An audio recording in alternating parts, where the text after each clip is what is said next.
నరేంద్ర మోదీ గారు, ప్రధాని నరేంద్ర మోదీ గారు అబద్ధాలు ఆడడంలో నెంబర్ 1, యాక్టింగ్ చేయడంలో నెంబర్ 1, మోసం చేయడంలో నెంబర్ 1 అని రుజువులు 100 ఉన్నాయి. ఒక 3 మీకు చెప్తాను. డాలరు 56 రూపాయలు ఉన్నప్పుడు ప్రధానమంత్రి అయినప్పుడు డాలరు ఈక్వల్గా రూపాయి అయిపోద్ది అన్నారు. ఇప్పుడు ఒక డాలరు 86 రూపాయలు అయింది. అలాగే $3 ట్రిలియన్ నల్లధనం ఉంది.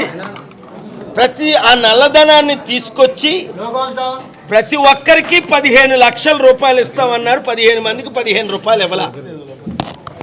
నెంబర్ 3, ప్రత్యేక హోదా ఇచ్చి ఆంధ్రప్రదేశ్ని అభివృద్ధి చేస్తామన్నారు. నేను కోర్టుకి వెళ్ళి ప్రత్యేక హోదా గురించి ఫైట్ చేసి వాదనలు వినిపించి కోర్టు డైరెక్షన్ తీసుకొచ్చాను. నరేంద్ర గారు ఇస్తే కనీసం ప్రత్యేక హోదా కూడా ఇవ్వడానికి అవకాశం లేదు. ఈ రోజు వరకు మాట్లాడరు చంద్రబాబు నాయుడు కానీ, పవన్ కళ్యాణ్ కానీ, జగన్మోహన్ రెడ్డి కానీ.